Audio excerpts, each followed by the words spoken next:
자, 그러면 오늘 현대소설 6강, 7강이지.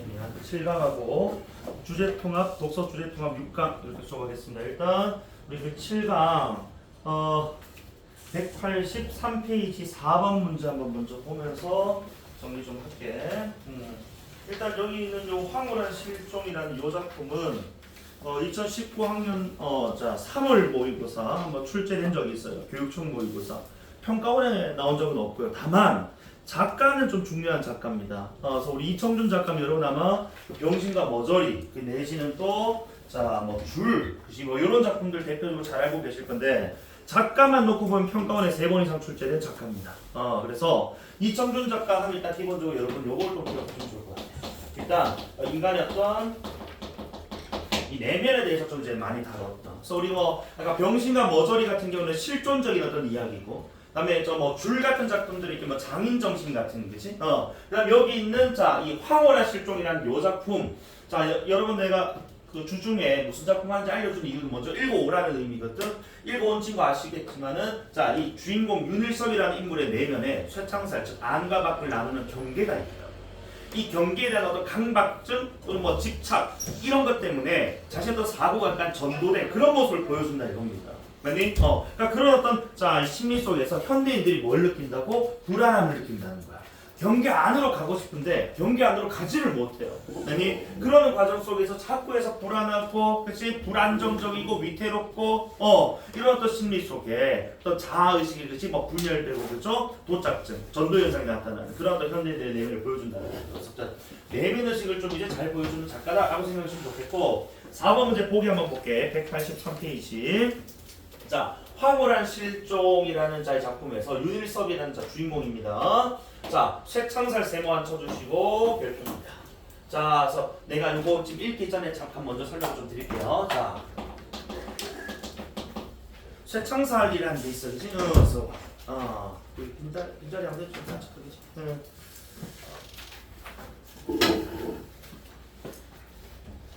이 쇠창살이라는 것이 결국 이제 우리가 이렇게 있으면은 안과 밖을 나누는 기준점이 된다라고 하자.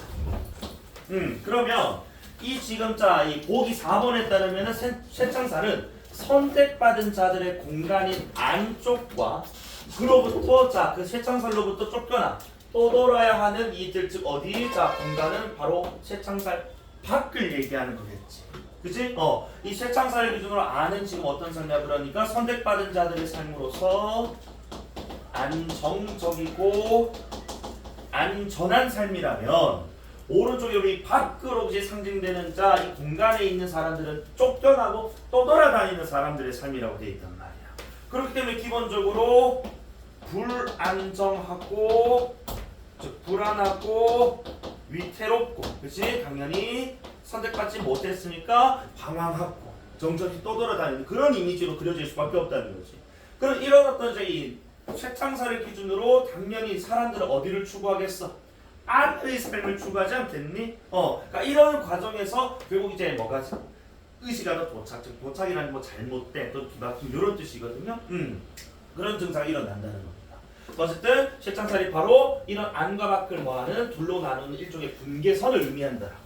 안팎에 대한 이런 일섭의 분리는 분계선 안쪽에 대한 욕망. 그렇지, 당연히 이런 것들 당연히 우리는 안에 대한 욕망을 추구하는 게 그렇지 인간의 본능 아닙니까? 라고 할 수 있는데, 이게 사실은 있잖아. 손 박사와 같은 타인자, 손 박사라는 인물은 이 윤일섭이 이제 정신적인 어떤 도착증 때문에 병원을 찾게 되는데, 그때 이제 정신과 의사로 등장하는 인물입니다. 손 박사와 같은 타인에게 있어서 일섭의 이런 안에 대한 욕망은 사실은 이것은 결국 뭐야? 반대로 바깥 세계를 열망하는 것과 같이 도착된 것으로 파악되고 만다라는 것이. 그러니까 이것은 타인 즉 손 박사 입장에서 사실은 뭐야? 잘못된 욕망이다. 전도된 욕망이다. 이렇게 평가를 하겠다는 거예요. 그래서 너는 원래는 이 안에 대한 욕망이는 사실은 뭐야? 그런 어떤 갇혀있는 삶으로부터 벗어나고 싶은 거 아니야? 근데 그것을 안에 대한 집착으로 드러낸 거니까 그것은 도착증이야. 잘못된 증상이야. 뒤집히는 거야. 이렇게 지금 얘기를 하는 거야. 아니, 그러면서 어쨌든 자 손박사의 생각과 달리 선 안쪽의 공간으로 들어가 안주하기를 바라는 윤일섭은 이제 손박사는 이걸 도착지라고 평가했지만은 윤일섭은 계속해서 여기에 대한 욕망을 보인단 말이에요. 183페이지 4번 문제. 그래서 안주 그다음에 자 기성세대에서 나는 탈락하고 싶지 않아, 소외되고 싶지 않아, 수능하고 싶어, 자 추방되고 싶지 않아, 배제되고 싶지 않아. 이런 또 욕망들을 계속 보이면서 뭐 한다고 불안감을 느끼는 결국 누구를 그지 현대인을 상징한다라고 해요.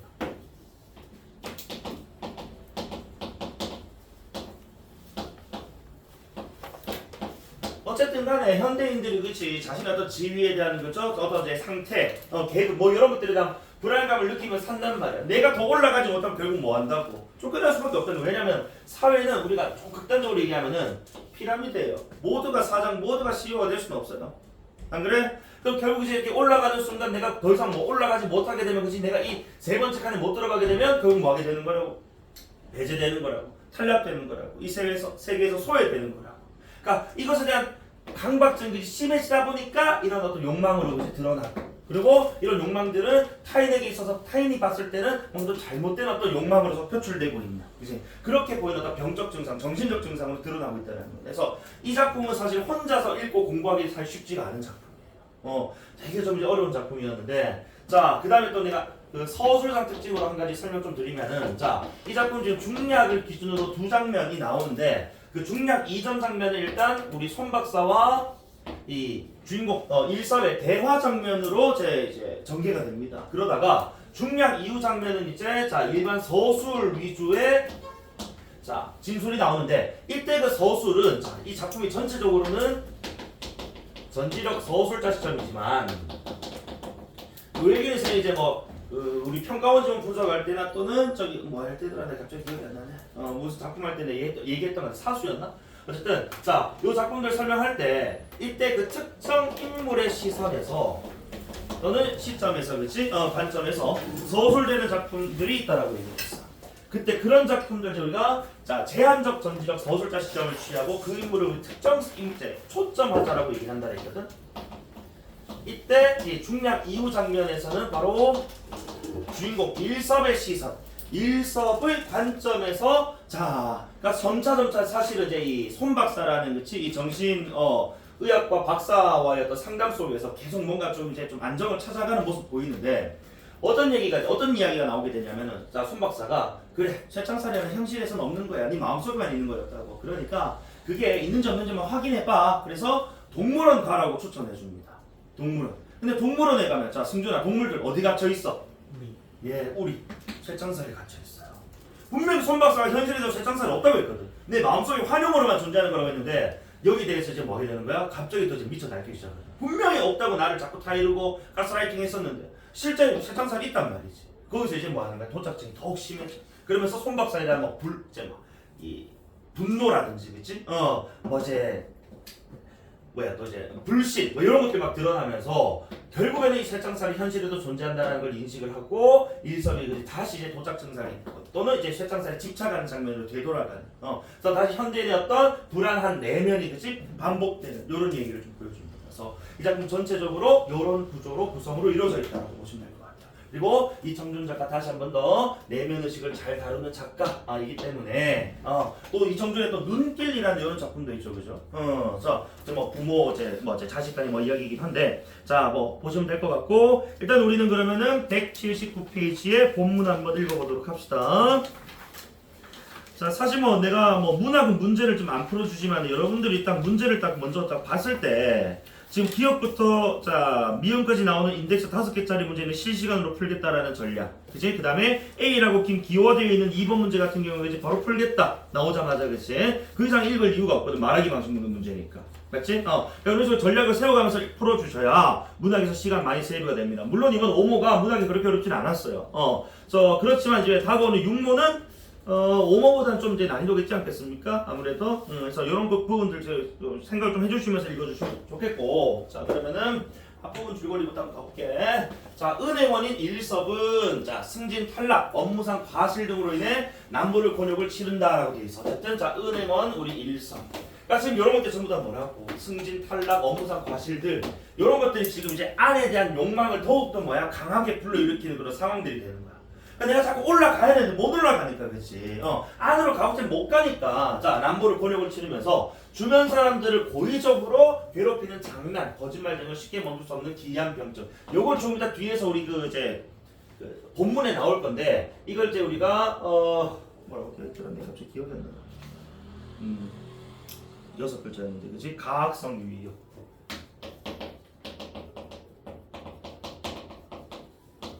이렇게 미리 좀 적어두고 가자. 가학적이다라는 건 좀 이제 심하다 이런 뜻이고, 그치? 사람들을 심하게 막 짓궂게 놀리고, 그치? 이렇게 좀 이제 골탕 먹이면서 자기는 즐기는 거야. 그래서 이런 얘기가 있어. 너희들 전체 줄거리 안 읽어봐서 모르겠지만은 전체 줄거리 속에서 이런 얘기 있어. 김대리랑 이대리가 약간 남녀인데 둘 다 약간 섬싱이 좀 있다는 말이야. 그래서 일부러 얘네들을 골탕 먹이려고 내가 김대리 남자인 척, 그치? 뭐 하는가 편지를 쓰면서 이상한 선물을 막 같이 보내. 그래서 막 곤란하게 만들고 그러면서 막 깨깨깨깨거려. 정신병자지 뭐, 그지? 이런 것들이 뭐라고? 안에 대한 욕망으로부터 표출된 거라고. 알겠지?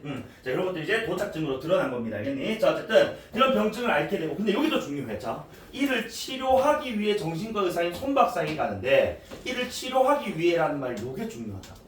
왜? 보통 보면은 야, 너 미쳤어, 너 정신병이야, 너 병원 가봐. 주변에서 그런단 말이야. 근데 이 작품에서는 우리 그 일섭 스스로가 본인의 어떤 병적 증세를 인지를 합니다.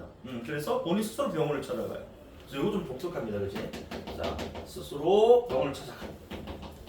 자신의 병적 증세를 인지를 한 거야, 그렇지? 그리고 치료를 위해서 그죠? 손박사 찾아가는 겁니다. 그러니까 되게 좀 의지적인 인물이다라고도 볼 수가 있는 겁니다. 병원을 찾아가는 것 자체만 놓고 봐서는.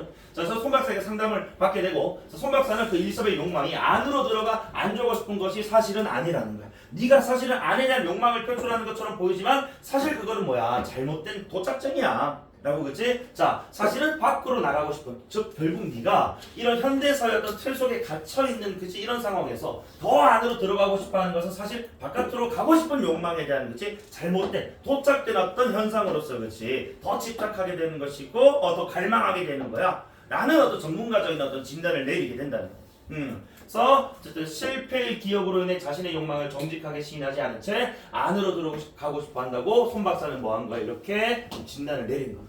즉 이게 바로 사고의 전도, 즉 도착된 욕망 아니냐. 타인은 이렇게 바라본다. 맞지? 오히려 안에서 벗어나고 싶은데, 그치? 그것을 이 안에 대한 더욱더 잘못된 욕망으로서, 그치? 드러나고 있는 건 아니냐. 그치? 요걸 좀 도착증이라고 좀 보는 겁니다. 알겠니?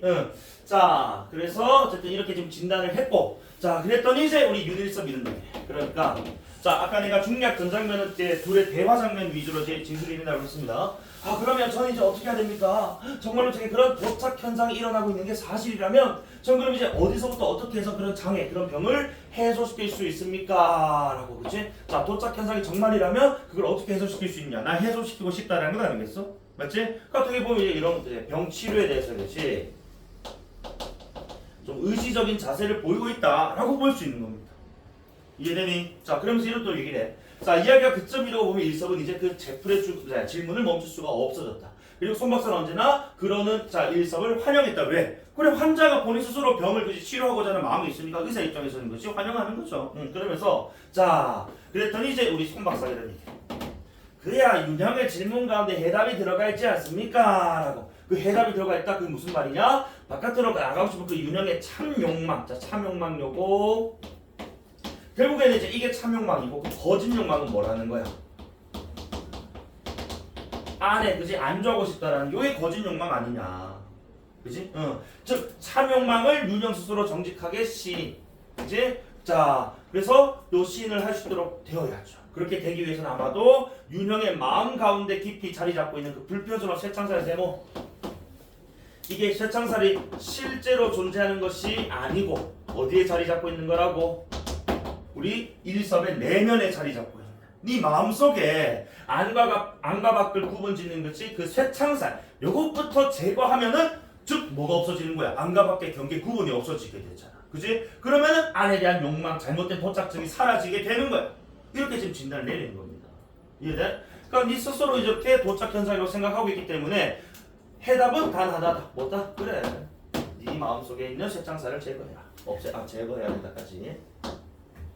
이해돼? 그래서 자 윤영의 마음 가운데 쇠창살이 남아있는 한 윤영에게는 언제나 안과 밖에 골이 남게 마련이고 그 안과 밖에 뒤바뀌는 도착 현상은 언제든 재현될 가능성이 잠재하고 있는 것이니까요. 어쨌든 이 쇠창살로부터 전도, 그지? 도착 현상이 일어났기 때문에 요게 지금 이제 이 지금 병점의 궁극적인 원인이었던 거예요. 이걸 제거하면 당연히 도착증 사라질 것이고 그 도착증으로부터 생겨난 이상한 욕망들이다. 강압성 유의욕 같은 것들 이런 것들도 자연스럽게 없어지는 거야. 이해되니? 자 그러면서 글쎄 이 세상이란 따지고 보면 모든 것이 그렇게 자 여기다 저기다 그치 확연하게 구분이 지어져 있는 것만은 아니라는 거야. 근데 너는 마음속에 딱 쇠창살을 집어넣어 놓고 그치 이분법적으로 세상을 바라보니까 그러니까 막 강박적인 거야. 그걸 내려놔 이런 뜻입니다. 자 그리고 우리 또 이제 이 의사인 이 손 박사가 또 철두철미한 게 윤영은 쇠창살 안에 지금 앉아 있으면서도 이런 얘기를 하는데 아까 그 앞부분 줄거리되면 은행원이잖아요, 그지? 실제로 우리 그 일섭이 이제 근무했던 은행을 직접 찾아갑니다, 손 박사가. 그래서 구조가 어떠한가 진짜 쇠창살이 있나 없나를 막 확인하고까지 와.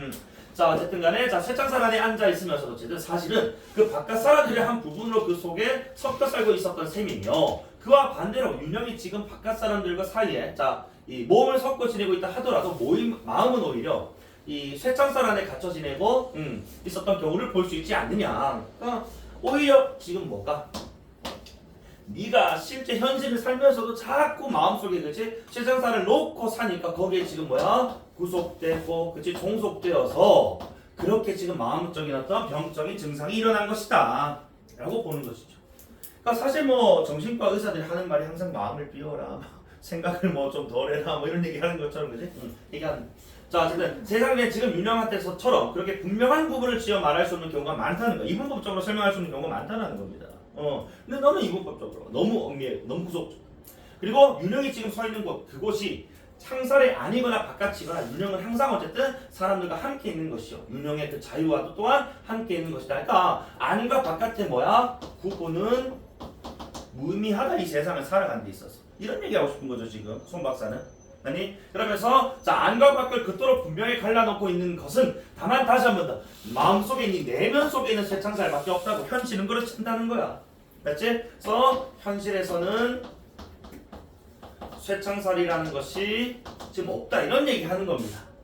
내가 지금 이렇게 얘기하는 이유는 뒤에 뭐라고 중요한 이유 장면에서 창경원에 갔던 일섭이가 쇠창살을 보고 분노하는 장면하고 이어져야 되는 거야. 분명히 지금 자 현실에서 쇠창살은 없고 네 마음속에만 있다라고 지금 손 박사가 지금 얘기를 하고 있는 장면. 이거 꼭 기억해 주시고.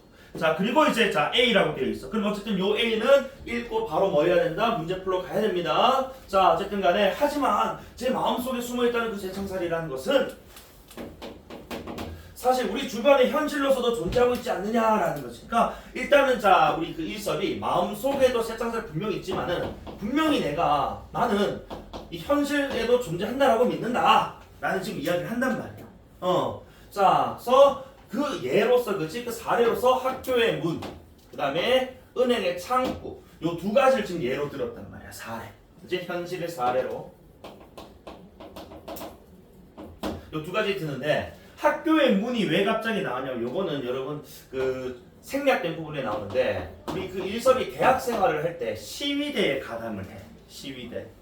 너희들 시위를 학생 데모 시위하는 거는 학교로 가고 싶은 거 아니면 학교에서 벗어나서 뭔가 다른 어떤 제 가치관을 그지? 빨리 들어.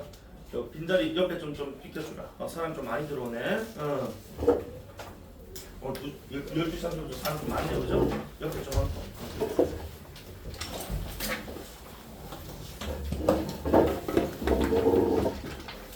자, 그래서 시위대에 참가하게 되는 적이 있는데, 그래서 이때 시위는 결국에는 자유와 같은 것이 가치를 지향하는 거기 때문에 사실은 뭐에 대한 지향? 밖을 지향하는 거란 말이야, 실질적으로는. 맞지?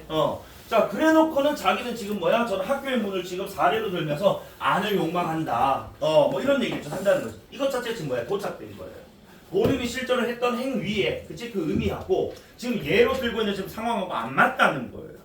이해되니? 그러니까 요건 이제 생략된 부분이어서 내가 간단히 좀 설명을 하고 그리고 은행 창구도 너희들 은행 가봤지? 은행 쇠창살로 되어 있어? 아니에요. 그냥 테일러들 있으면은 그냥 뭐 사이에 뭐 약간 뭐 가림막 정도 있지 이게 쇠창살이라고 보기 좀 어렵다고.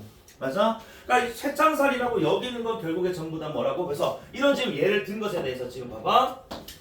이게 현실로 있는데 어떻게 마음속에만 제거해버리냐니까 당연히 이제 우리 누구 입장에서 손바닥 사실을 사실대로만 인정한다면 그건 물론 병이 될 수 없는 것이죠.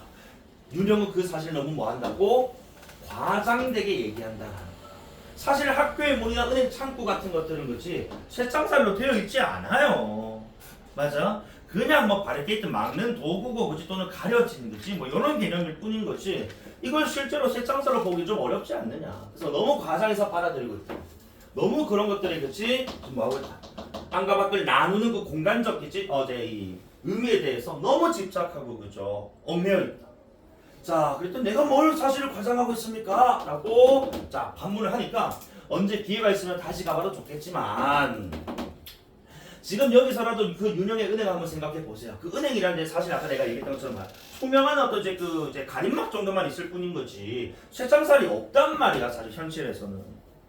혹 그런 데가 아직 남아있는지는 모르겠어. 내가 다 본 건 아니니까. 하지만 적어도 윤형의 은행 점포 창고는 쇠창살이 아니라 유리 칸막이란 말이야. 쇠창살이 아니라. 헌데도 자꾸 윤형은 은행을 말할 때마다 자꾸 뭐 한다고 쇠창살을 얘기하더라는 거야. 마치 있는 것처럼. 그러니 자 거긴 그 은행 창고가 아니라 윤형 자신만의 다시 어디에 내면에 숨어있는 쇠창살이 뭐라고? 그건 환영일 뿐이라는 거야. 이 내면에 있는 거야. 다시 한 번 더 우리 손 박사는 네가 지금 자 가지고 있는 또는 보고 있는 또는 느끼고 있는 생각하고 있는 쇠창살은 현실에 존재하지 않는다. 네 마음속에만 존재하는 거야. 그러니까 마음속에 있는 쇠창살을 지워야 없애야 제거해야 네가 다시 뭐 안과 밖을 구분하지 않고 편안한 마음을 가질 수 있다. 라고 얘기하는 것이죠. 이해되니? 자, 그리고 어쨌든 손 박사는 어느 틈에 일섭의 옛 직장을 찾아가 창고의 모습까지 다 확인해 놓고 있었다. 철두철미 또는 꼼꼼한 성격 넘어가고. 자, 어쨌든 못 당할 위인이었다. 묘까지는 것이. 자, 어쨌든 그는 무엇보다 그의 마음으로부터 그 사실을 가상에 받아들이고 있는 쇠창살의 존재부터 부숴 없애랬다. 자, 여기서 그 두 명 나오는데 앞에 그는 당연히 손 박사를 얘기하는 걸 보고 맥락상 뒤에 그는 일섭을 가리키는 거겠지. 그치? 그러니까 윤의 그 마음에 있는 그치 내면에 있는 뭘 없애고 싶었다. 쇠창살을 없애는 것이 그치 정신과 그 전문으로서 그죠 자신한테 역할이라고 본 거야. 자 그래서 다른 사람과 자신 사이를 갈라놓지 말고 안과 바깥을 갈라놓지 않게 되도록 노력해보라는 뭘 해줬다고 충고했다는 거야. 즉 쇠창살을 없애면 뭐 하게 되는 거야? 사이 갈라놓지 않게 되는 것이고 바깥과 안을 갈라놓지 않게 될 수 있다는 거야. 쇠창살만 없으면. 자 그 외에는 아무것도 문제될 게 없다는 것이었다. 결국 기승전 뭐라고? 자 우리 손 박사 입장에서는 쇠창살만 제거되면 모든 정신적인 병증 그치 전부 다 뭐야? 그래 해결된다 이겁니다. 자 그러면서 일섭도 스스로 지금 뭐 한다고? 자신의 병태를 그치 자 인정하기 시작한 그치 자이 그 가학성 유희욕이라는 것에 대해서도 그렇죠. 가학성 유희욕 아까 우리 그 앞부분 줄거리하고 연결해서 봐야 된다. 앞부분 줄거리에서 뭐 나왔다고? 밑에 이제 그 후배 이제 후임, 그치? 부하들을 막 이제 놀리고 그죠? 골려먹고 되게 이제 곤란하게 만들면서 그 자기는 즐겼던 거 있잖아요, 그치? 그것에 대해서도 자 일단 손 박사는 지극히 낙관적 태도였다. 다시 이거 대답해봐. 왜 그렇다고? 이 가학성 지금 자 유희욕이라는 것도 결국에는 다 뭐로? 쇠창살로부터 유발된 것이거든. 그냥 쇠창살만 제거되면 자연스럽게 없어질 거라고 생각하고 있으니까 그치? 되게 낙관적인 태도. 기승전. 쇠창살만 없어지면 안 돼. 알겠지? 자 그래서 자 손이 또 이런 얘기를 한다. 자 그건 따로 연기할 일이 뭐 어때요? 윤영에게 늘 그 안가밖에 따로 있기 때문에 윤영은 누군가가 윤영을 밖으로 내쫓으라고 하는 것. 이 불안 같은 그런 도착장에 빠진다 이거야. 밖으로 내몰릴 것 같은. 자, 그래서 윤영은 그런 불안을 이기기 위해서 상대방을 먼저 공격하게 된다는 점은 아까도 설명했죠. 그러니까 상대방을 먼저 공격하게 된다는 것 바로 가학성 유희욕이겠지? 이어지는 2차 병증인 거야. 그리고 그런데 윤영의 그런 자기방어 욕망이 윤영에게 다른 일에서도 늘 그랬듯이 정면으로 떳떳하게 표현되지 못하고 은밀한 모로 일어난다고 옥수씨 원래 뭐야? 내가 이 대리인 척 그치? 김 대리한테 막 선물 주고 이상한 편지 쓰고 그런단 말이야. 가학성 유희욕. 그지? 그리고 자 상대방을 속이고 그다음에 또 골탕을 먹고 낭패를 겪는 걸 보고 자기는 뭐야? 재미를 느낀다 이거야. 이해되나? 이게 가학성 유유. 그리고 이것은 결국 다 머리에서 유발됐다고 별표. 쇠창살에서 비롯된 2차 병증. 지금 노란색 물결점이 다 똑같은 말이야. 맞지? 다 뭐로? 기승전 쇠창살. 그치?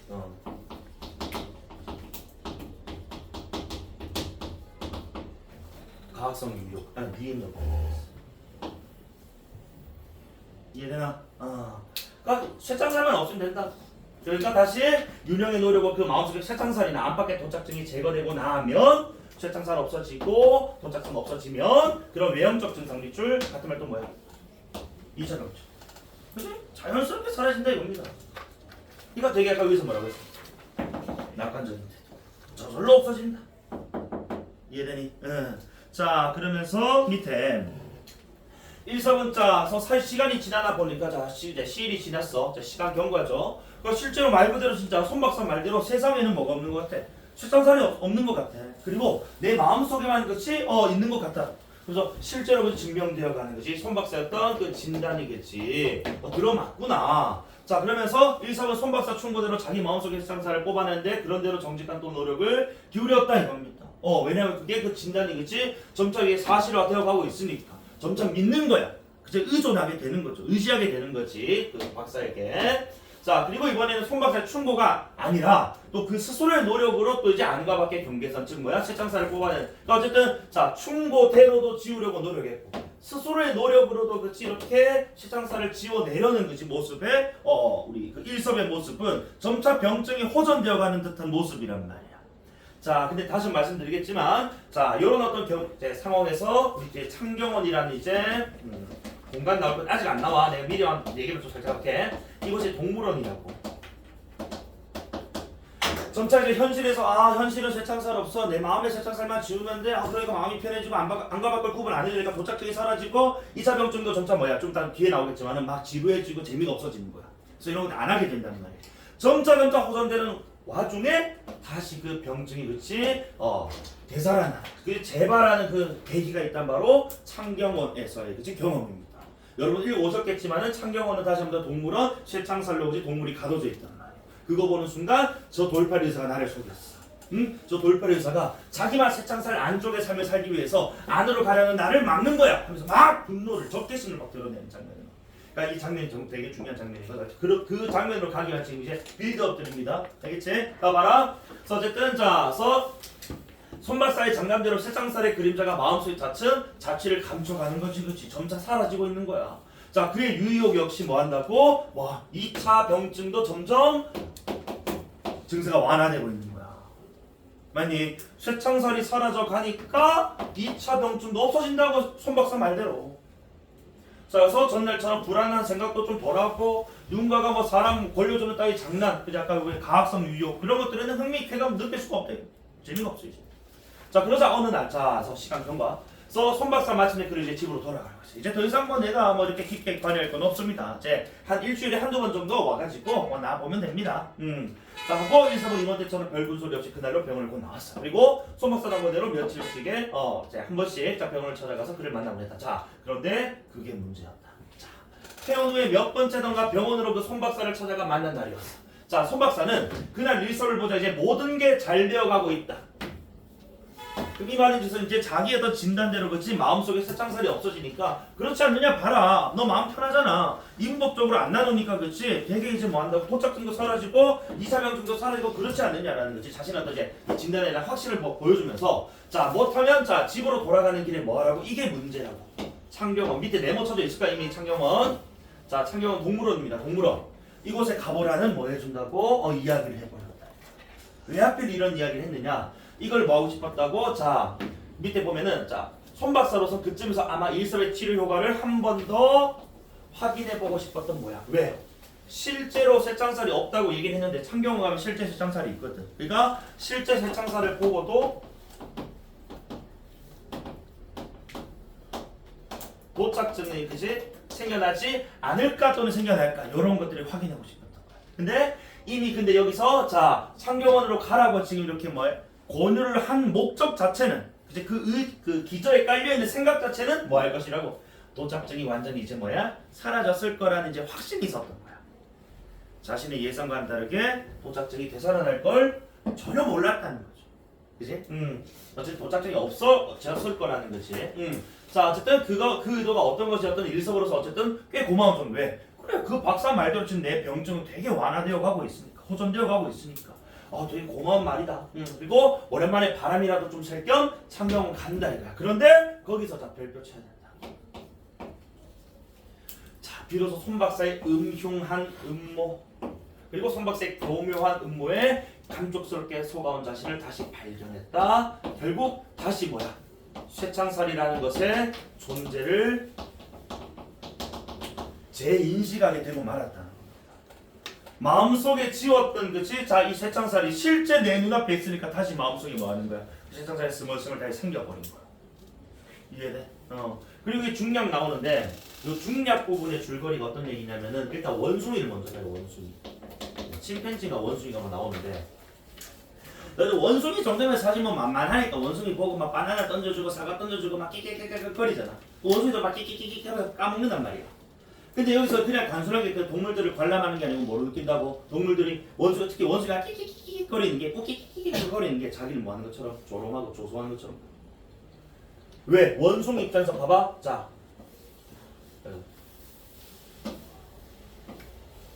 요렇게 있다라고 하자. 원숭이 이렇게 앉아있을 거 아니야. 그치? 꼬끼끼끼끼끼 거리면서 그치? 바나나 까먹으면서 밖에 있는 오히려 나를 뭐 한다고? 에이 근신아 너는 밖에 있네? 난 안에 있는데? 이렇게 들리는 이 뭐를 기준으로? 쇠창살을 기준. 맞니? 그러니까 여기서 이제 미친 거야. 못 참겠는 거야. 결국 또 난 어디 있는 거야? 밖에 있는 거야. 그치? 쇠창살은 물론이고 이 윤일섭이라는 인물이 있다. 자기는 지금 어디에 있다? 쇠창살 기준으로 밖에 있겠냐. 이해되니? 자 그리고 이제 중략 이후 장면 다시 한 번 더. 자 중략 이전은 둘의 철저한 대화 장면 그치? 이었다면 중략 이후 장면 서술 장면인데 일단 일섭의 어떤 의식을 위주로 흘러간다는 점 여기 주목해 주셔야 됩니다. 초점 하자로 일섭이야. 자 그리고 이제 어쨌든 원숭이 보고 나서 사자 우리 앞에 섰어. 자 그 사람들 동글비 한번 쳐. 자 사자 우리 앞이다. 자 우리를 우리는 그 쇠창살이라고 읽읍시다. 그러면은 자 사자는 그 쇠창살 어디에 있는 거야? 안팎 어디에? 안에 있는 거지. 그럼 사람들은 사자 우리 즉 쇠창살 안팎 어디 있는 거야? 밖에 있는 겁니다. 그 밖에 있는 사람 터무니없이 기가 잔뜩 죽어 있었다고. 그러니까 이 모습이 딱 윤일섭의 입장에서 뭔 거야? 쇠창살 바깥에 있는 사람들은 불안정하고 불안하고 위태롭고 그지? 이런 어떤 느낌이 또 물씬 들어버리는 거야. 저 우리 안에 있는 쇠창살 안에 있는 사자는 되게 근엄하고 안정적이고 그치? 볼 수 있을 거 아니야. 근데 우리 사람들은 되게 불안한단 말이야. 계속 가까워서 봐봐. 자 걱정스러워 조심스러워 그치? 그 다음에 공손해져 그 다음에 숙연해져 맞아? 어쩌다 마주치면 또 시선을 피하는 건 오히려 사람들 두려움 무서움까지 느낀다. 이게 다 어디에? 쇠창살 밖에 있기 때문이라는 생각. 이해됩니까? 자 그리고 다시 결국 자 이건 아무래도 사람들이 녀석을 구경하는 것이 아니라 오히려 뭐? 녀석이 누구야? 사자 어디 있다고? 쇠창살 안쪽에 안쪽에 있는 그 존재가 바깥지 쪽에 있는 사람들을 오히려 지금 구경하는 것 아니냐. 그 안에 대한 집착이 다시 상기날 수밖에 없다는 거죠. 정말 중요한 거죠. 그치? 자 그리고 그런 사정은 앞서의 그 원숭이 우리 앞에서도 물론 마찬가지였다네요. 거기서도 사실 사람들이 그치 구경하는 게 아니고 오히려 원숭이들이 뭐야? 사람들을 구경하는 그치 이런 식으로 지금 판단해버린 이게 바로 무슨 점? 도착점.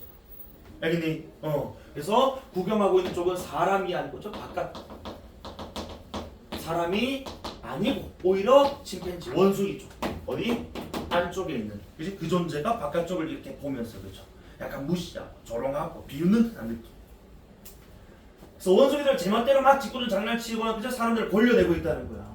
그러니까 안에 있는 원숭이가 이렇게 막 바깥에 있는 애들을 막 골려내는 것처럼. 그래서 자기도 아까 뭐야? 그 병적 증세가 좀 이제 완화되기 전에 막 이상한 도착증 그 가학성 유의 욕 같은 게 있었다. 자 그리고 어쨌든 사람들은 그런 원숭이들의 조롱을 받고도 모욕감조차 느끼지 못한 채 그냥 바보처럼 히히히히 저 원숭이 봐 히히히 이러고 있더라. 그래서 원숭이 앞에서 바보처럼 이제 멍청이 웃고만 서 있던 사람들도 이 등골이 선택이 되면 맹수이고는 뭐 어떤 사자를 또 얘기하는 거겠지. 그러니까 그렇게 막 웃고 있던 놈들도 어쨌든 이제 또 다른 또 안에 있는 또 다른 존재에 의해서 이제 또 이제 뭐 이번에 무서움을 느끼고. 어쨌든 이 밖에 있는 존재는 안의 존재에 의해서 결국 뭐 되는 그리고 좌지우지 되는. 그지? 피동적, 수동적 존재 아니냐 이겁니다. 이해되니? 자, 그러면서 이제 여기 이제 결국 손 박사는 자부터 제가 열어볼래 해볼까? 이렇게. 자, 여기까지 마지막 여기부터 마지막 끝까지 바로 이제 요 부분. 초점 하자로서 일섭의 어떤 시선, 일섭의 관점에서 서술되는 장면입니다. 그래서 자 봐라. 결국 손 박사는 여태까지 윤일섭 자기를 이 자기라는 표현이라는 건 지금 이제 나 자기, 나 자신 이런 표현이거든, 그렇지? 그러니까 윤일섭이라는 인물이 지금 이제 뭐다? 초점하자다라는 걸 우리가 확인할 수 있는 것이고, 그래서 윤일섭의 시선, 관점에서 그렇지? 특정 인물의 관점 시선에서 서술되고 있다라고 얘기될 수 있습니다. 중요한 이후 장면. 자, 자기를 속이고 있었던 게 분명했다. 그리고 당연히 윤일섭의 생각에 대해서 그렇지? 윤일섭이 얘기한 것처럼 얘기합니다. 그래서 마음속의 세상사를 부숴 없애는 게 치료법의 이 첩병이라는 손 박사의 처방은 전혀 엉터리 없는 뭐였다고? 거짓이었다는 거야. 결국에는 손 박사가 뭐라고 궤변을 늘어놓고 있었든 세상에는 실제로 뭐가 있었다고? 현실적으로 그곳에 쇠 울타리, 즉 쇠창살이 있었다는 거야. 내가 지금 내 눈앞에서 창경원이라는 이 공부원에서 확인을 했다 이겁니다. 맞아?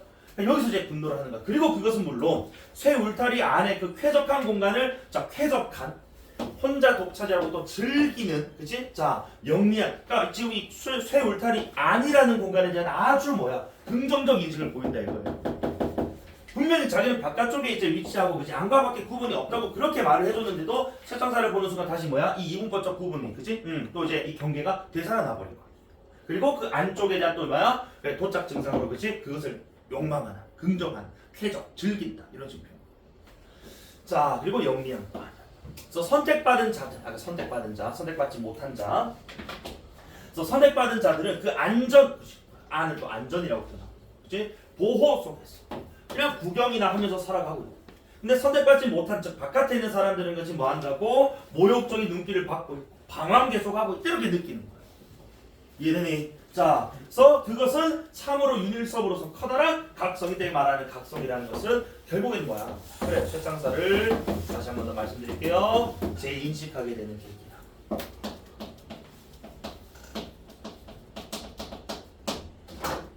아니, 자, 그리고 그 울타리의 안락한 보호 다시 한 번 더. 자, 위에 있는 빨간색, 그리고 즐기다, 안에 대한 긍정적 인식, 사자 따위 들짐승들에게까지 이르러 있으며야. 그래, 하물며, 그지?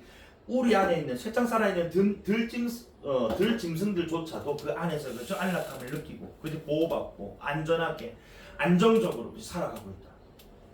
근데 나는 그러지 못하고 뭐야? 바깥에서, 그지? 그런 것들에 대해서 불안감을 느끼고 있고. 그지? 또는 그 이제 사자가 아니고 원숭이라면 그런 것들에게 무시나 당하고 있고, 이런 처지를 비관하고 있는 장면이. 자, 그러면서 손 박사로 실상을 손 박사로 결국에는 어떤 자, 박사라는 뜻이 우리가 또 어제 지위를 봤을 때 이 사람은 어떻게 보면은 사회적으로는 뭐한 사람이야? 아주 그래 안정적이면서 그렇죠? 뭔가 좀 이제 이 선택받은 어떤 삶을 사는 그런 인물이라고 봐야 된다. 그러니까 이 윤희섭의 입장에서 이런 얘기를 해요. 손 박사로 결국은 선택받은 자들 아니냐, 그지? 그러니까 저 손 박사가 나를 자꾸 뭐야 안팎 그 경계를 없애려고 했던 것은 자꾸 자신의 어떤 뭐야 범주, 그 자신의 어떤 이제 범위 안으로 들어오려는 이 나를 뭐하기 위함이었다, 막기 위함이었다. 이제 안으로 이제 편입되려는 바깥에 있는 놈을 막기 위한 거예요. 이런 생각을 해버리고 손 박사에게서도 자신의 쇠창살이 몰래 간직되어 오고 있었음을 두말할 만할 가 없다. 손 박사에게는 뭐가 있다고? 무조건 쇠창살이 있을 거야. 그 양반도 안과 밖을 나눠서 그 양반도 우리나라 안에 있어. 그리고 손 박사에 그것이 없다면 그것은 정상이 아닌 것은 윤일섭 자기가 아니라 오히려 손 박사 쪽이었다. 그것이 말하는 쇠창살이다. 없을 수가 없어. 쇠창살은 무조건 있어 라는 생각, 확신이 돼버리고 마는 거죠. 그지? 그래서 손 박사의 그 자신의 진단을 확인하고자 했던 시도는 결국 뭐야? 이거 완전 역효과가 나버렸네. 이건 뭐야? 내 뉴스를 동글 떨어져.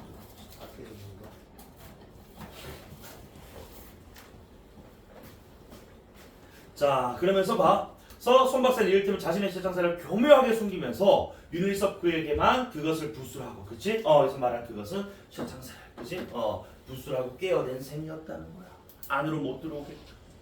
그리고 그것을 참으로 괘씸하고 과소로운 위인이라는 부정적인 평가로 결국 이제 변모하는 계기가 되는 거고, 그렇지? 그리고 이렇게 쇠창살을 부수라고 충동질한 것은 결국 이제 음흉한 깸수 아니냐.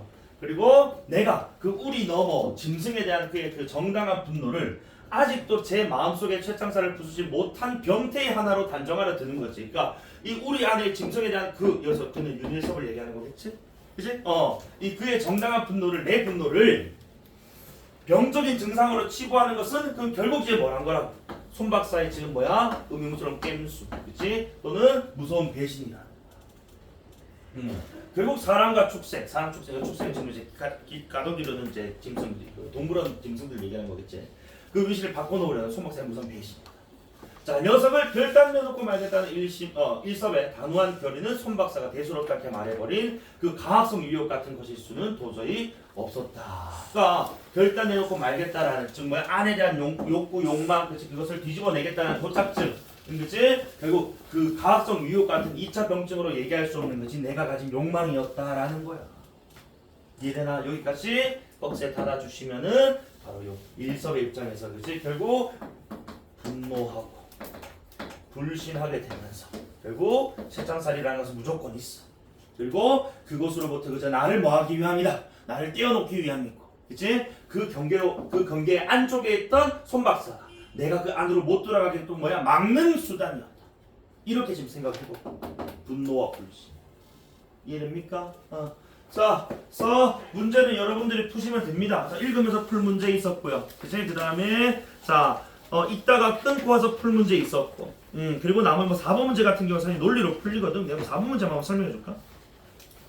자, 내가 항상 얘기하지만 우리 그 소설 이런 거 보면은 자 뭐뭐에서, 그치? 또 뭐뭐를 통해 뭐뭐 할 때를 기준으로는 다 건드릴 수가 없는 거야. 요 슬러시 왼쪽 거는 지금 본문 내용이니까 못 건드린다고. 그치? 예, 그럼 후술된 건데, 이거 봐봐. 쇠창살이라는 것이 갈라놓고 있다, 쇠창살. 구분하는 것이 갈라놓는, 그 다음에 의식 속에 있는, 마음 속에 있는, 이거 투축에 딱딱딱 맞는단 말이야. 2번 선을 찝어. 자, 등골이 섬뜩거리는 맹수 앞에서 웃지 않는 이들을 보며 구경의 대상이 실은 우리 안에 동물이었다. 라는 것을 깨닫는 것을 볼 때, 결국 일섭이 기성세대 체제에서 소외되지 않으려 현실이 좀 순응한다. 아니지. 이거 지금 맹수 앞에서 웃지 않는 이들을 보면서 지금 뭐 한 거야? 쇠창살이란 있어. 그래서 그죠? 재인식하고 확신하게 되면서 그죠? 결국 손박사에 대한 불신과 분노를 겪게 되는 계기란 말이지. 근데 무슨 순응하려 하고 있다? 순응이 아니고 오히려 지금 뭐 하는 거라고. 이건 지금 결국에는 순응이 아니고 이것으로부터 가고 싶은 욕망을 다시 되찾게 되는 그런 장면이기 때문에 순응이라는 어딘 혹은 뭐 맞지 않다라는 겁니다. 이해되니까 추리 갖다가 안 맞으니까 정답 바로 2번인 거야. 이런 문제 절대 30초 이상 걸리면 안 돼요. 알겠지? 논리로 딱딱 풀어버려야 된다. 그 남자 한번 해볼까? 3번 봐. 혼자 독차지하고 즐기라는 자들의 영리한 고안으로 세월탈의 의미를 파악하는 것은 결국 이제 이 즐기라는 자들은 안에 있는 사람들 입장인 거야.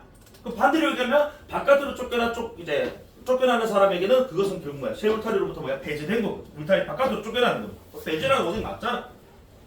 4번에 안락한 보호를 바라는 일서의 분계선 안쪽에 대한 욕망을 바깥으로 나가고 싶은 윤영의 참 욕망과 같이 도착된 것으로 본다. 라는 것은 주인공과 손박사가 지금 뭐다? 서로 다르게 파악하고 있는 거지. 그치? 5번에 짐승 넘어 우리 넘어 짐승에 대해 분노하는 것을 고려할 때 분계선 안쪽에 대한 욕망을 지니고 있으면서도 선택받은 자들 아까 누구? 그래 아까 분노했단 말이야. 우리 넘어 있는 우리 안쪽에 있는 거거든. 우리 안쪽에 있는 건 짐승들뿐만 아니고 손박사와 같은 그지 가진 자들, 권리가 있는 자들, 권력 있는 자들. 그냥 분노, 반감, 적개심. 맞지? 이거는 결국 그 안에 있는 선택받은 자들 우리 넘어 즉 우리 안 이렇게 읽으면 정답은 그지? 몇 번이야? 2번밖에 없잖아. 사실 논리를 풀고 3, 4번 안 봐야 되는 거예요. 실전에서는. 알겠지? 자, 그럼 잠깐만 쉬었다가 주제통합 6강 할 건데 주제통합 6강이 뭐 이제 대법원에 또는 이 법원에 또는 이제 판사님의 법률 판단 방법 이런 것들 얘기하는 지문인데 잠깐만 쉬었다가 읽읍시다.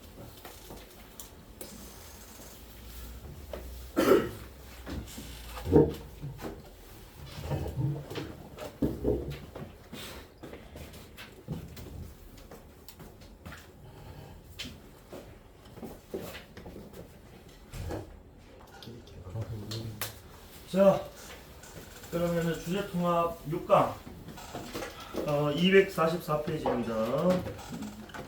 1번 친구들은 244페이지 자 가달락부터 한번 읽어볼 건데, 일단 아까 말씀드린 것처럼 법지문 문제 같은 경우에는 어쨌든 요 가달락은 사실 법 사례를 관련해서 분석하고 해석하는 것까지는 아니고, 법제 그 조문을 어떻게 해석하는지라도 방법론적인 측면이고, 나지문의 실제 이제 이 법에 대한 얘기를 하는 거거든.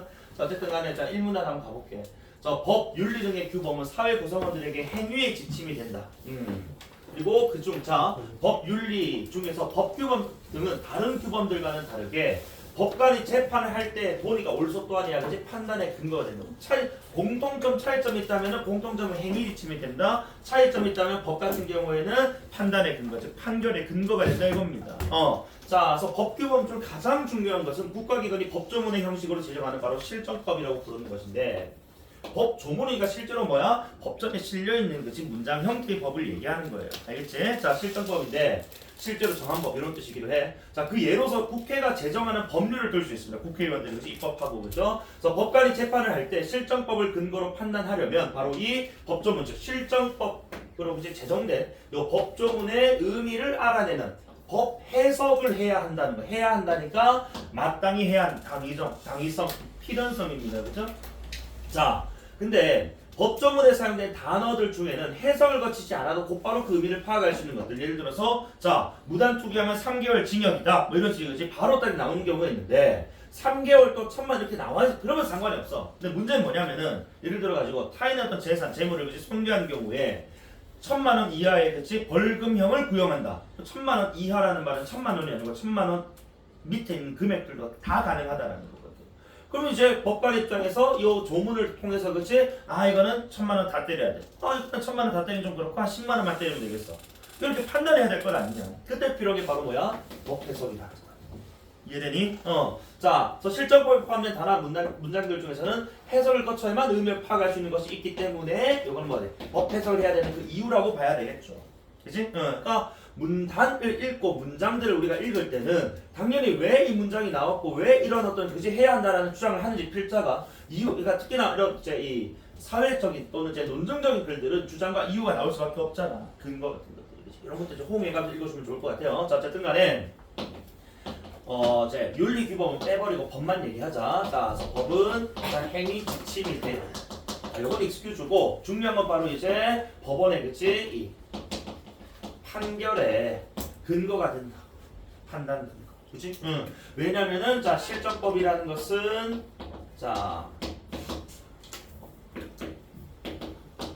법 해석이 필요한 경우가 있기 때문이다라는 거지.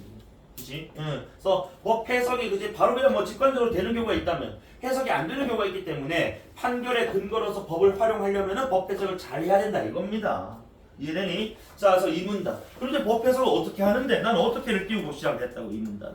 그래서 법률의 해석은 일상생활에서 사용되는 의미를 탐구하는 데 그치는 것이 아니다. 그러니까 일상생활에서 사용되는 의미를 탐구하는 것도 하겠죠. 그치는 것이 아니니까 이거는 물론이고라는 병렬식 구성이잖아요. 그치? 자, 일상생활에서 사용되는 의미도 탐구를 하는데, 기본적인 궁극적인 목적은 어떤 의미로 해석해야 법 이념을 잘 실현할 수 있는지에 대해서 보니까, 그치? 당연히 일상생활도 포함이었다는 뜻이에요. 자, 법 이념을 잘 실현할 수 있는지에 대해서도 고려해야 되기 때문이다라는 점. 어쨌든 간에 일상생활에서 사용되는 의미 탐구는 물론이고, 근데 여기서 중요한 게 있다면 플러스, 이제 두 번째로 언급된 바로 법 이념의 실현이겠지.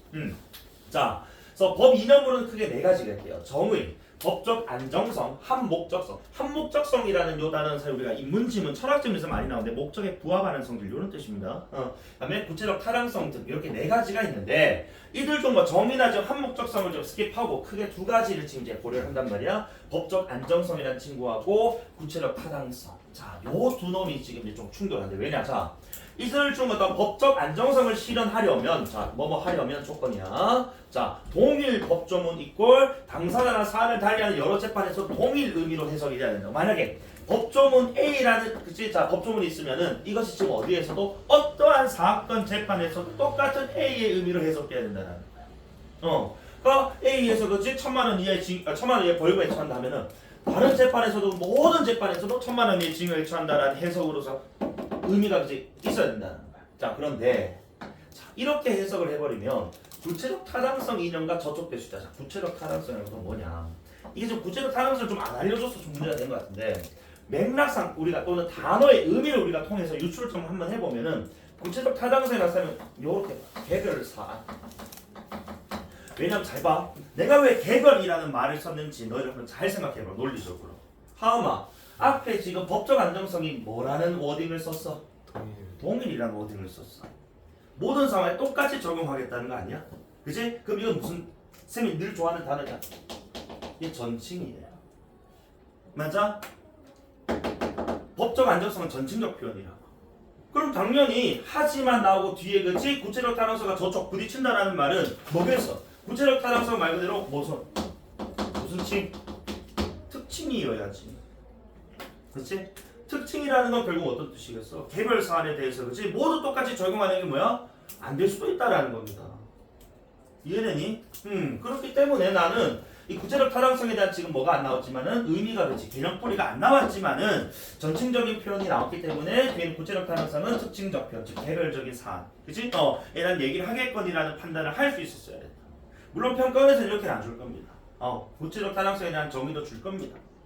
근데 여기서는 우리가 한번 해볼 필요가 있었다는 거죠. 어쨌든 자, 요 두 가지가 그렇지. 자, 그러니까 모두 똑같이 적용을 해버리면 개별 사안에 대해서는 그렇지. 우리가 이렇게도 좀 봐야 될 부분이 있고 저렇게도 봐야 될 부분이 있는데 다 똑같이 적용해버리면 누군가는 억울하고 그렇지. 누군가 너무 이제 과한 어떤 이제 그 저촉을 받아버린단 말이야 법에. 그래서 이 문제에 대해서 대법원은 그래서 문제 좀 때문에 대법원은 자, 실정법 해석의 영역에서는 적어도 구체적 타당성 이념은 법적 안정성 이념의 실현을 저해하지 않는 한도 내에서만 구현되어야 한다. 자, 대법원의 입장을 지금 이렇게 설명해 줬어. 두 가지 충돌하는데 뭘 더 우선시해 주겠다는 뜻. 결국 법적 우선성을 먼저 봐주겠다는 뜻. 그러니까 법적 안정성을 구현하는 내에서 개별 사안을 우리가 어느 정도는 좀 참고를 해줄 필요가 있다. 그래서 다만 법적 안정성을 초월해 버리면서 이제 개별 사안을 다 따로 따봐주면은 법에 걸릴 사람이 누가 있냐 이거야. 그지? 얘는 이래서 이랬으니까 좀 봐줘야지. 쟤는 저래서 저래서가 이게 안 통한다 이거예요. 이해됩니까? 그래서 어쨌든 자 다시 요 이 문단에 따르면은 자 이 이제 법 해석이라는 건 기본적으로 지금 보니까 이 뭐 있노? 법의 이념? 요걸 지금 이제 추구를 해야 되는데 네 가지가 있어. 근데 그 중에서도 두 가지 자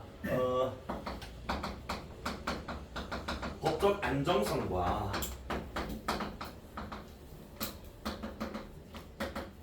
구체적 타당성이 있으면 이제 적어도 법적 안정성을 구현하는 내에서만 구체적 타당성을 좀 고려해줘라. 뭐 이런 얘기 부정적으로 표현하면 이렇게 표현할 수 있을 것 같습니다. 이해됩니까? 그래서 법적 안정성이란 동일 법조문은 어떤 사안에서도 동일한 의미로 즉 전칭적인 표현으로 사용되는 것이고 구체적 타당성이라는 것은 결국 이제 개별 사안인 것인데 개별 사안 하나하나 다 봐줘버리면 법적 안정성이 깨져버리는 문제가 생길 수 있기 때문에 법적 안정성을 더 추구하는 것이 그렇지 법관으로서 법률 해석으로서 좀 더 이제 추구돼야 되는 어떤 가치가 아니냐 라고 이념이 아니냐라고 얘기를 하는 겁니다. 대법원은 그렇게 입장을 밝혔다는 거예요.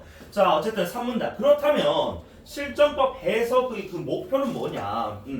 그러니까 이제 우리가 해석을 자 어떻게 해야 되느냐 해서 첫 번째 법적 안정성 내에서 해야 된다. 그 다음에 그럼 해석의 또 목표는 또 뭐냐? 사실 요거 사실 글이 그렇게 일관적이지 못한 것 같아요. 그러니까 어떻게 띄었으면 어떻게 하는지부터 먼저 얘기해주고 이제 얘기를 하든가 또는 목표도 먼저 던져주고 법 이념 얘기를 하든가 해야 되는데 목표를 뒤에 던졌어. 어쨌든 자 목표는 뭘까라고 지금 던져주고 자 이에 대해 실정법이 적용되는 시점에 법이 가지는 자 법이 적용되는 시점에 법이 가지는 의미를 밝히는 것이 법 해석의 목표다. 또는 자 그 실정법 제정 당시 입법자의 그 의도를 밝히는 것이 해석의 목표다라는 두 가지 관점이 있대요.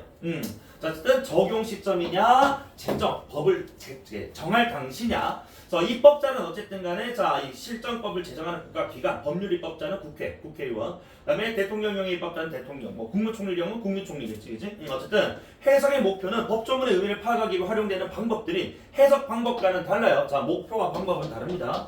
자 다만 목표에 입각해서 뭐가 결정된다고 방법이 결정된다는 거야. 그러니까 동일 개념 아니지만은 밀접한 관련된다. 예컨대 하고 입법자 의도를 밝히는 것은 해석의 목표. 즉 뭐야? 우리 제정 당시를 그치? 자, 그 목표로 삼는다면 그 의도를 밝히는 목표로 삼다면 그때 그 의도를 탐구하는 해석 방법들 중 무언가를 선택하게 될 거란 말이지. 그치? 그래서 목표랑 방법이 같은 동의어는 아닙니다만 목표에 따라서 그치? 방법이 결정된다라는 것이 종속적인 뭐 인과적인 관계를 띄고 있다 뭐 이렇게 볼 수가 있겠네요. 어쨌든 간에 그려놓고 나서 방법에 대해서 네 가지를 던져준단 말이야. 자, 그 첫 번째가 일단은 자 다음 단락 보면 물리 해석이라고 나와요. 자, 그래서 가장 먼저 적용된다라는 거지 우리가 자 문장 단어 따위 의미를 국어 어법에 따라 파악하는 물리 해석이야. 그래서 내가 한번 예전에 저기 우리 그 울주군청에 생 친구가 한 명 있는데 건축 쪽에 있어. 그러니까 허가내주고 막 해준 그런 이제 그 과에 있는데. 그 법조문 안에 보면은 건축령 또는 이제 지방자치단체에서 이제 제정해 놓은 어떤 이제 시행령 같은 게 있단 말이야. 그런데 보면은 뭐가 문제가 되냐면은 우리 단어 문장 중에서 등, 왜 이런 게 문제가 돼. 자 등이랑 왜가 왜 문제가 돼? 등은 뭐뭐 등등등 하게 돼. 뭐뭐 왜 할 때 있잖아. 포함하냐 포함 안 하냐의 차이가 있거든. 그지? 그러니까 이런 것들 때문에 뭐가 된다고 법 해석에 있어서 그렇지 그 의미가 그렇지 다르게 해석이 될 수가 있어요. 그래서 뭐 요건 가지고 내가 질문한 적이 있어. 나 사실 내가 뭐 법관도 아니고 그렇죠? 그래서 야 시끄러 대충 해봐. 니한테 도움 되는 사람 편 들어줘라 내가 했는데 그러면 안 되잖아. 이제 공무원이니까 법에 따라 정확하게 이제 시행을 해야 될 것 아닙니까? 허가내주고. 그래서 그때 내가 그 사전도 찾아보고 해보니까 등과 외의 차이가 분명하더라고. 그래서 이렇게 해석하는 방법 일단 물리 해석이야. 일단 물리 해석이 일단 우선적으로 고려가 돼야 되는 것이고. 그 다음에 이제 인덱스를 안 매길 거예요. 왜 안 매길 거냐면은 밑에 나오겠지만 자 세 가지가 더 있어. 체계적 해석이라고 해가지고 자 체계적 해석이라는 것은 다른 법과 비교하는 거예요. 그러니까 같은 실정법, 즉 같은 법률 층위 안에서 비교하기도 하고. 또는 뭐 조례, 규칙 또는 헌법, 상위법하고 하위법하고 비교하기도 하고 그래서 뭐 법 해석하는 방법도 있고. 그다음에 세 번째로는 이제 자 그 입법 과정에서 이제 논의됐던 것, 그지 그걸 고려해서 해석하는 뭐 역사적 해석도 있고. 그다음에 네 번째가 목적론적 해석 뭐 이런 것들이 있는데 이게 지금 중요한 게 아닌 것 같아 쌤 생각. 왜냐면 얘 셋을 쌤이 2번이라고 놓을 거거든. 왜 얘네 셋을 내가 2, 3, 4라고 안 놓고 2번이라고 놨느냐? 마지막 단락 한번 보세요. 자, 재판의 근거가 되는 법조문의 내용이 해석 방법에 따라 다르게 파악되는 경우에는 해석 방법들 사이의 적용 순서가 문제가 된다 이겁니다. 다만 그 어떤 법관도 문제 삼지 않는 제1순위 해석 방법 일단 그건 뭐야? 물리 해석. 물리 해석은 일단 기본적으로 뭐한다? 자, 일단 물리 해석에 대해서 이제 반대하는 경우는 찾아오기 힘들단 말이지, 그렇지? 그 이외에 이제 비로소 다른 방법 쓴다. 물리가 어렵게 되면. 그러니까 물리로 해석되면 2, 3, 4번 적용할 필요가 없는데 물리에서 문제가 생기면 이제 어디? 2, 3, 자 우리 두 번째, 세 번째, 네 번째 중에 하나를 고르는데 요 셋 중에 그치 뭐가 우선이 되어야 되는지에 대한 아직도 뭐야? 논의가 분분하다라는 겁니다. 그래서 내가 인덱스 2, 3, 4번 하면 이거 순서로 생각하실까봐 그냥 2번이라고 매긴 거예요. 얘네 셋은 법관의 뭐야? 법관의 어떤 주관적인 견해에 따라서 다를 수 있다 이거. 알겠지? 그래서 어쨌든 우선순위가 없고 물리 해석이 되면 이것은 끝나는데 안 되면 얘네 셋 중 하나를 한다 뭐 이런 뜻입니다. 그래서 뭐 개념 각각을 다 외울 필요는 없을 것 같고요. 알겠습니까? 그래서 어쨌든 간에 법을 해석을 하는 그 이유는 당연히 판결의 근거가 그치. 자, 법이 판결의 근거가 되기 때문에 법 해석을 잘해야 되는데 법 해석이라는 것은 목표에 따라서 그치 방법이 달라질 수 있다는 것이 그치. 그래서 목표란 크게 두 가지가 있는데 자 적용 그치 또는 제정 당시 요 두 가지를 그치 자 목표로 삼아 어쨌든 적용 당시로 보냐 제정 당시로 보냐에 따라서 방법들이 이렇게 뭐 나뉘어져 있는데 요 방법들 가운데 물리 해석이 일단 가장 기본적인 방법이고 그것이 되지 않는다면 요 셋 중 하나를 또는 세 개 중 두 개, 세 개 다 쓸 수도 있을 것이고 해석이 너무 안 되다 보면 그래서 법관의 저기 관점에 따라서 해석이 될 것입니다 라는 겁니다. 이해됩니까? 자 그리고 이제 이문단이란다 나달락 읽을 건데 나달락 이제 구체적인 법과 관련된 얘기가 나와요. 그래서 우리가 흔히 보는 이제 법질문 하면 기본적으로 법이나 계약, 매매 질문 같은 거 나오면은 항상 이제 내가 조건, 그다음에 대상, 예외를 잘 봐야 된다고 한다. 그래서 나들은 철저하게 좀 여기 좀 주목해줘야 될 것 같아. 자, 그래서 문서는 글이나 기호 따위로 사람의 의사, 관념 또는 사상, 생각 따위 등이야. 자, 나타낸 것을 뜻한다라는 거야. 글이나 기호 따위로. 그래서 이러한 문서를 대상으로 하는 범죄는 범행 방법에 따라서 위조, 그 다음에 변조, 그 다음에 허위 작성 세 가지로 나뉘어진답니다. 범행 방법이 기준이 되겠고 이 세 가지 이제 분류가 되겠지. 그래서 위조는요 문서 작성 권한이 없어. 그 사람이 무단으로 작성하는 거야. 그다음에 변조는 권한이 역시 또 없어. 그렇지? 자, 얘는 이미 작성된 문서를 말 그대로 무단 변경하는 겁니다. 이에 비해 허위 작성이라는 건 권한이 있어. 권한이 있는 사람이 사실과는 다른 내용으로 그치 문서를 말 그대로 허위 내용으로 이렇게 구성해 버리는 걸 우리가 허위 작성이라고 한답니다. 자, 그런데 처벌 대상인 범죄 행위에 해당하려면 뭐뭐 하려면이니까 요 지금 세 가지가 범죄로 그죠? 범죄 사실로 인정받으려면 뭐야? 뭐뭐 하려면 조건입니다. 자, 요 세 가지 중 하나에 해당하는 특정한 행위를 뭐 해야 된다? 일단 의도적으로 했다는 것만으로는 부족이니까 1 플러스 알파라고. 맞지? 그러니까 플러스 알파에 해당하는 뭐냐? 그 특정한 의도적 행위를 통해 만들어질 문서를 사용하려는 뭐야? 나쁜 어떤 목적. 그치? 이런 것들이 있어야 된다. 요 두 가지가 전제되었다는 것이 인정되면은 요 세 가지가 그치? 뭐가 된다? 무슨 이게 범죄 행위에 그치? 해당한다라고 볼 수 있다. 자, 어쨌든 간에 자, 문서라는 것을 그치? 자, 가지고 범죄 행위 가 될 수 있는 게 크게 세 가지가 있다고. 물론 범죄행위 조건 구성 요소, 자 구성 요건 중 두 가지가 의도성이 있어야 되고 두 번째 목적성이 있어야 되는데 어쨌든 이런 것들이 부합이 된 상황에서 그 첫 번째로 위조는 자 작성 권한이 없는 사람이 그치 무단으로 작성을 해버리는 거였고 변조는 역시 또 자 변경 권한이 없는 사람이 무단으로 변경해버리는 거예요. 그치? 그 다음에 자 허위 작성이라는 거 좀 조심해야 되는 게 자 이렇게 우리가 세 가지 이상 정보가 나왔을 때는 공차 같은 것들 잘 봐야 될 거 아니야. 어쨌든 위에는 작성 권한, 변경 권한이 없었는데 허위 작성은 작성의 권한이 있었다. 그치? 그런데 이것은 뭐야? 실제 사실이 아닌 거짓된 사실을 기재를 해버렸을 때 그치?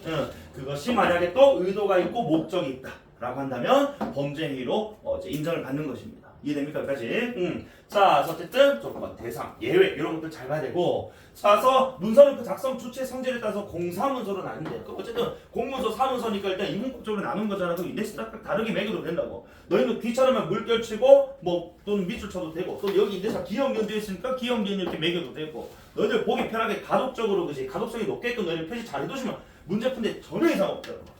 알겠지? 자, 그래서 국가나 지방자치단체 등이 그 공적 주체에게 작성 권한이 주어졌고 공문서 당연히 공적 주체가 사적 주체 누구야? 그 밖에 단체나 개인 이 사적 주체겠죠. 그 사문서의 주체. 자, 공문서에 대해서는 위조, 변조, 허위 작성이 자 모두 처벌. 무슨 표현이야? 전칭이지. 공문서 이렇게 뭐 세 가지 막 해버리면 모두 처벌된다고. 사문서는 세 가지 다 인정 OX. X지. 사문서는 뭐일 거니까 특징일 거니까. 맞아? 생각해 주셔야 됩니다, 여러분들이. 또 사문서에 대해서는 위조, 변조만 뭐가 빠졌어? 뭐가 빠졌다고? 허위 작성이 빠졌다. 그치? 근데 뒤에 무슨 말이 있냐면은 원칙 물결치. 일단 위조, 변조만 처벌하는 것이 원칙이다. 그럼 다이나 예외적으로 허위 작성 처벌할 수 있다 없다? 있다. 그 원칙 있으면 허위가 또 이제 예외가 있거든. 예외 놓치지 말라. 그래서 자, 그래서 이러한 차이는 어쨌든 공문서는 달리 사문서는 허위로 작성되더라도 사회에 큰 해악을 끼치지 않은 전제. 그러니까 왜 원칙이냐? 사회에 큰 해악을 끼치지 않으니까, 그치? 위조, 변조만 자 이렇게 처벌해주겠다는 건데, 그 당연히 우리 여기서 다 머릿속에 해야 돼. 그렇다면 허위 작성이 처벌되는 경우라면 그때는 뭐가 되는 것이다? 사회에 큰 해악을 끼치는 경우다. 이렇게 봐야 돼. 그치? 자, 그래서 사회적으로 중요한 의미를 가지는 사문서로서 따로 법률로 규정된 것에 대해서는 허위 작성도 처벌된다. 즉 사회적으로 중요한 의미를 가진다는 것은 뭐야? 만약에 이것이 허위 작성되었을 경우 사회적 큰 해악을 끼치는 경우를 읽어야 되겠지. 그래서 그런 경우라면 허위 작성도 처벌된다니까. 이건 뭐가 되는 것이다? 예외가 되는 것이다. 맞아? 사실 뭐 사문서를 위조 변조하는 것이 큰 사회 뭐 해악 끼치지 않는다 하면 그치? 그러니까 사실 다시 허위 작성이 그지 큰 사회에 큰 해악을 끼치지 않으면은 뭐 이제 처벌 안 하기 원칙인데 만약에 그 역의 즉 사회적으로 중요한 의미를 가진 큰 해악을 끼치는 경우라면 그치 당연히 마땅히 처벌해야 된다 이런 뜻이라는 거지. 그래서 특히 좀 예시를 좀 준단 말이야. 자, 의사가 작성하는 진단서가 그 예다라고 되어 있는데 진단서 어쨌든 간에 기본적으로 사문서 그리고 허위 작성이 처벌되는 사례일 것인데 그럼 너희가 그냥 진단서 왜 그냥 뭐 어째 처벌될까라고 이렇게 그냥 넘어가는 것보다도 요런 경우 우리 있잖아 허위 진단서 떼가지고 그치 뭐 보험금을 뭐 이제 사적으로 타먹었다든지 그치 또는 날롱 환자를 안 아픈 대로 병원에 몇 달씩 누워 있어가지고 예를 들어가지고 내가 정말 응급 환자야. 근데 날롱 환자가 너무 안 와가지고 병실이 없는 거야 병원에 진료 갔는데 내가 지금 머무를 병실이 없어. 그 쌤이 온갖 뺑뺑이 돌다가 결국 병원 못 찾아서 응급실에서 죽었다 이거야.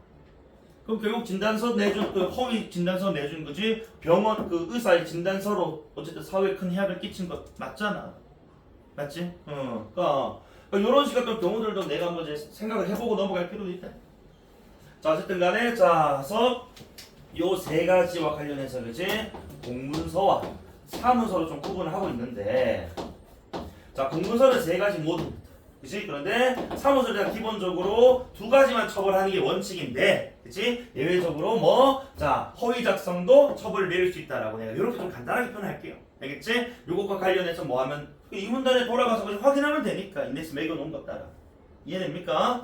여러분 정리 따라 하시면 되겠고 자 그러면 자 마지막 자 두 달락 남았는데 자 전자기록으로 문서를 대체하는 것이 보편. 자 우리가 흔히 알고 있는 문서의 개념은 아까 우리가 글이나 그치? 기호 따위로 되어 있으니까 대개는 뭐 종이, 그치? 자, 또는 뭐 적혀있는 이런 개념으로 좀 많이 생각을 한단 말이에요. 근데 21세기 또는 20세기를 거치면서 21세기가 되면서 우리 이제 지금도 보시면은 태블릿을 공부한 친구도 있고 한데 전자기록으로 문서를 대체하는 것이 보편화된 이 사회 시대에서는 전자기록을 조작하는 행위를 처벌하는 법조문이 이제 만들어질 수밖에 없었다는 거지. 그래서 신설, 새롭게 만들어졌다 이겁니다. 전자기록.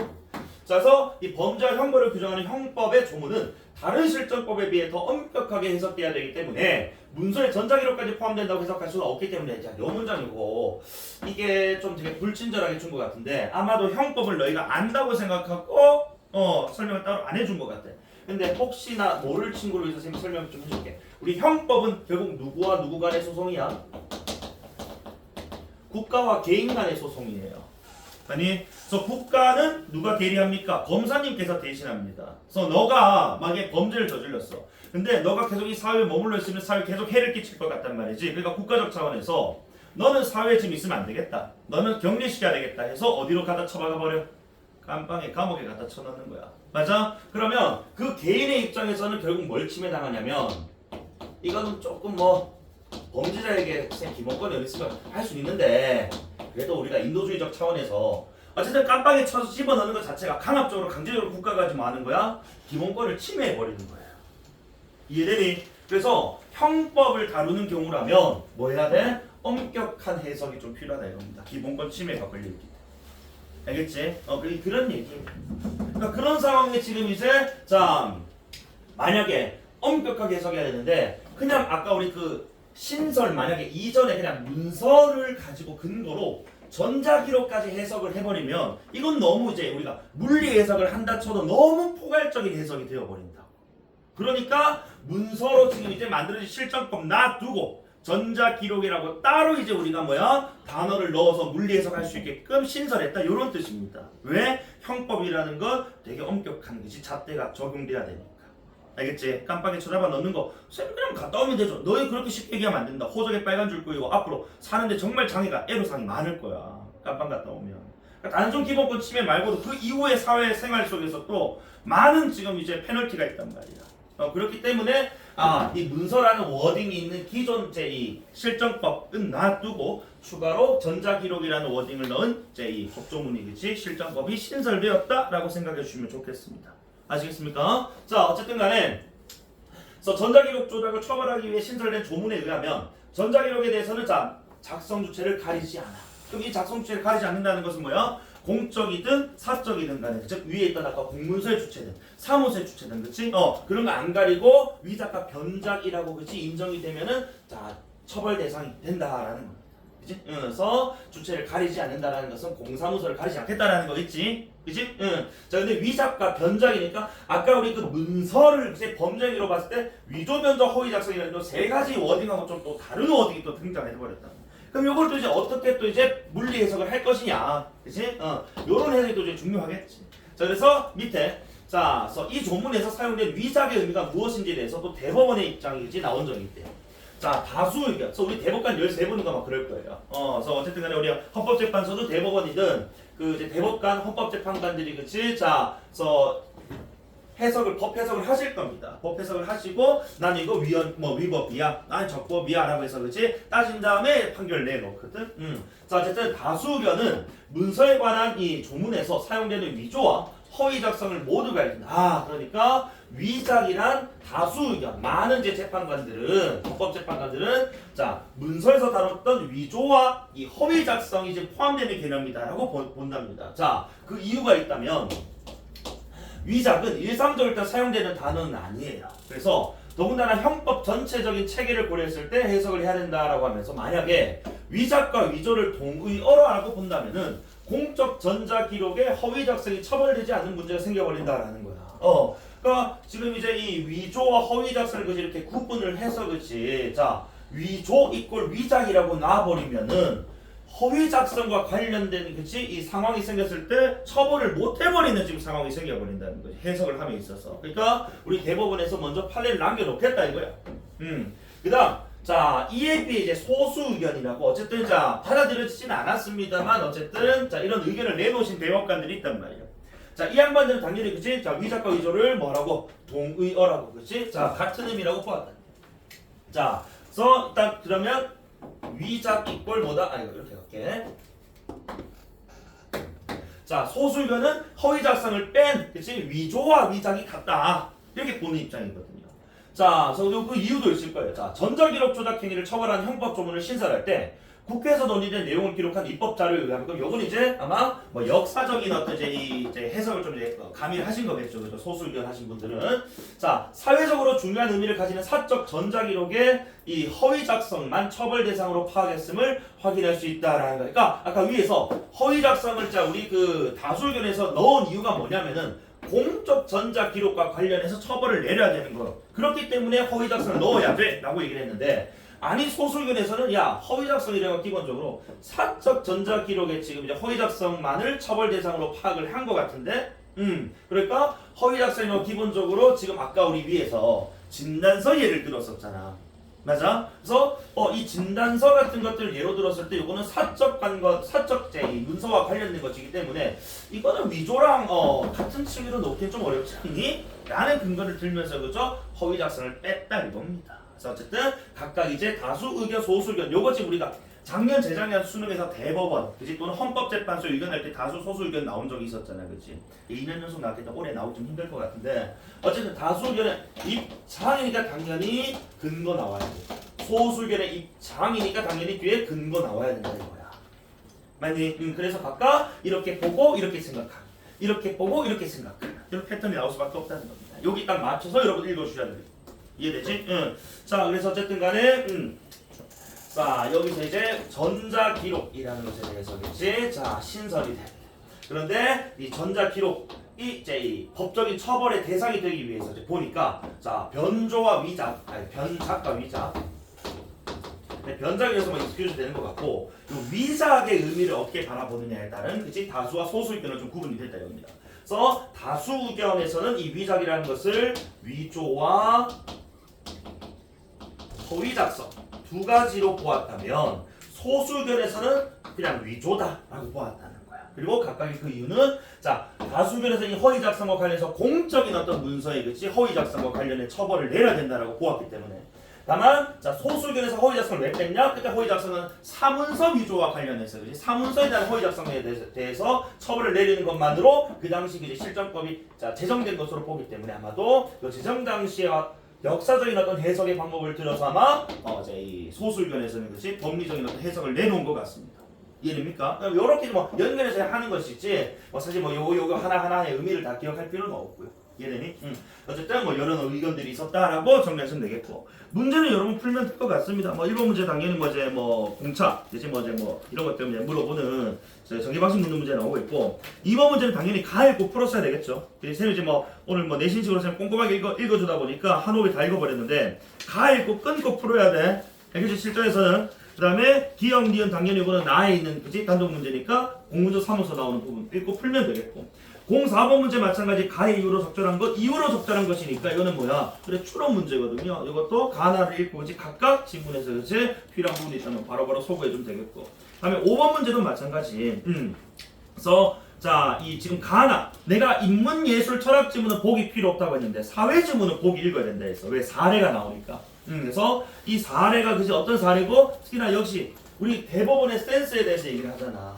맞지? 그러니까 대법원이 과연 어떤 센스를 어떻게 바라보고 어떤 이제 법 해석을 하고 있느냐에 대해서 얘기를 한 것일 거기 때문에 이 지금 이제 사례 속에서 법 이제 해석이 어떻게 되고 있는지만 제대로 그 이제 힌트들 또는 이제 그 지문의 어떤 부분들하고 호응하는 부분을 찾아가지고 아 이것은 무슨 해석이야 이건 무슨 해석이야 그치 맞춰주시면 문제풀이 이상 없다 알겠지? 자, 그래서 오늘 여기까지 하고 내일은 현대소설 8강 그리고 인문예술 6강을 한다고 아마 문자를 보내드렸던 것 같습니다. 그래서 다시 말씀드릴게요. 수업 오기 전에 먼저 읽고 와야 돼. 알겠지? 안 읽고 오면 의미 없다고 했다. 자 오늘 고생 많으셨고 내일 뵙겠습니다.